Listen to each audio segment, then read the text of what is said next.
Greetings everyone, my name is Jonathan Bailey. I am from Plagiarism Today, and today I want to talk about bookmarking. I know, such an exciting subject. We can't wait, can we? Anyways, yeah, bookmarking's kind of the unsung hero of Plagiarism Today, and I guess many other sites too. I use bookmarking tools to organize my show notes for the Copyright 2.0 show, for the 7 and 7.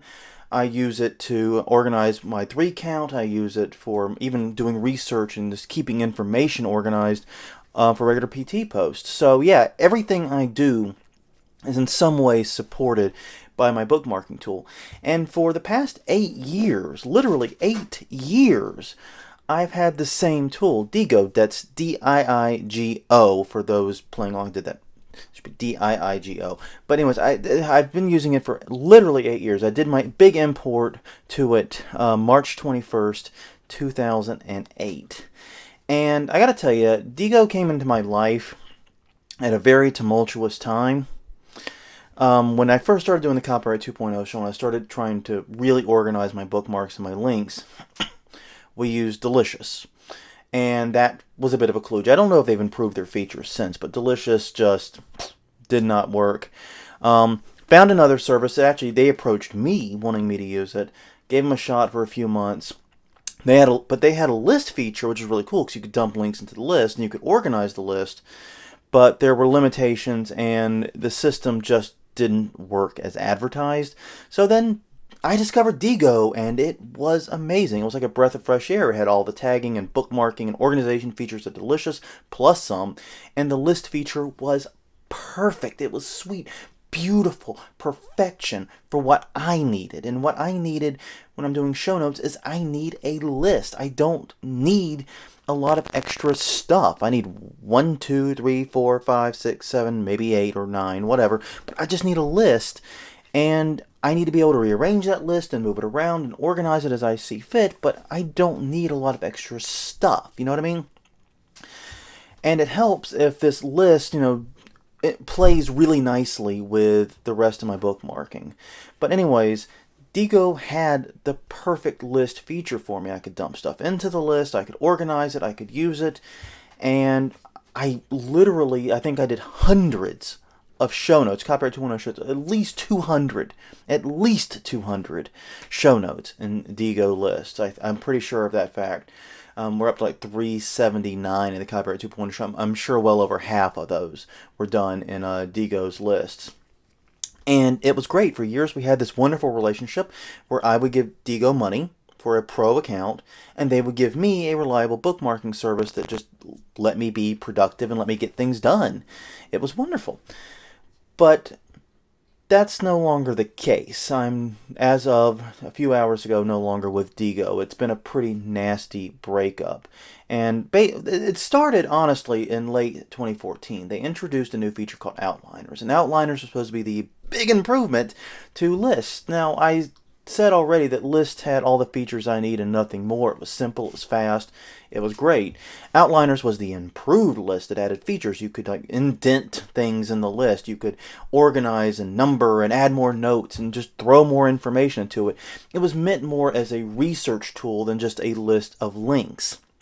And while I guess that's great for students, and it might be great if I had a different style of show notes, it didn't fit my needs. So basically I'm trying to build a sandcastle with a steam shovel here. And all I'm getting, of course, is a list of bullet 1, bullet 2, bullet 3, bullet 4, and not using any of the higher-end features. Now, that wouldn't have been terrible if it hadn't been for the fact that it also came with a price bump. You see, lists, I could create an unlimited number of lists for a flat price with, like, their medium-tier account. And so it only cost me like a couple of bucks per month. It was pretty trivial to pay, and I never even once thought about the money that I'm sending to Diigo. It never even crossed my mind. It was that low of an amount. And I'm not particularly rich, but long and short of it is, when they added Outliners and they got rid of lists, I could not create new lists. I could import my old list in Outliners for free, but Outliners, if you want to do an unlimited amount of new Outliners, you had to pay for a higher tier account. And basically I ended up paying, I can't remember if it was $40 or $59 for a year of Diigo. And yes, I know that breaks down to only like $4 or $6 per month, $4 or $5 per month, or whatever. I get that. But when you're just an everyday Joe struggling to get by, a surprise $59 hit is a pretty big deal sometimes, especially if it comes at a very inopportune time of the month, which it did, I should add, because I believe it came right before Christmas, right as everyone's bank account's kind of dry. Anyway, I ended up making the spring for it, and I've been using it, and I've been sort of grimacing about it for a long, long time, but I've gotten so invested in the system, and I know it so well, I had no reason to really move on and look into alternatives. Well, today that changed. As many of you know, we've moved the Copyright 2.0 to a regular schedule. Me and Evan, we got together. We decided we could record today. We were excited. I got into Diigo. I did an outliner. I got the show notes assembled. It looked great. I was ready to rock and roll.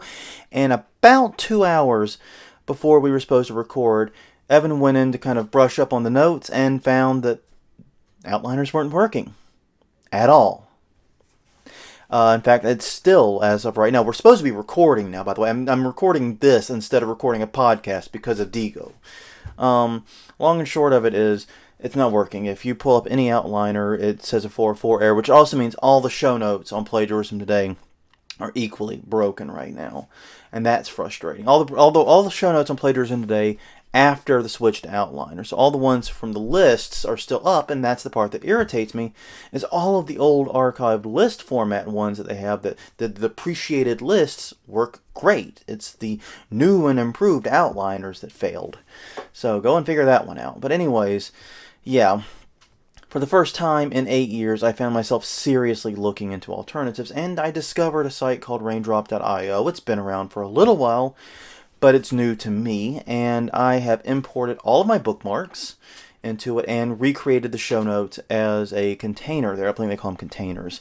And sent that to Evan. He's read it, and we are good to go. We're going to record tomorrow. Raindrop saved the day. We will have a podcast tomorrow, and I will be able to get that online before I leave for South by on Thursday. I think we're leaving Thursday to go.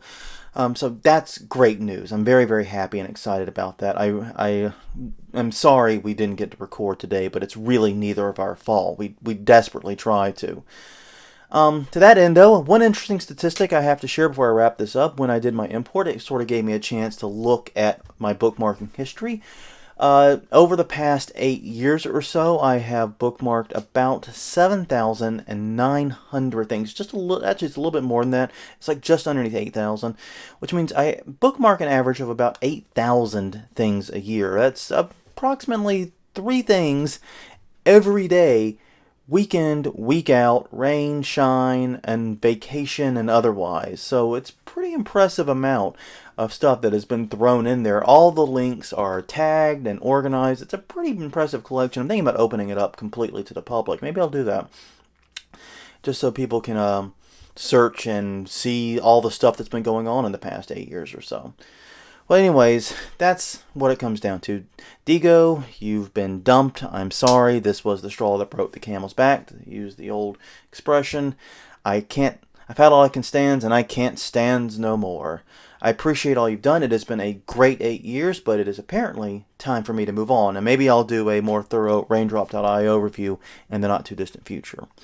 On that note, everyone, thank you very much for your patience. Thank you for joining me, and I will see you guys next time.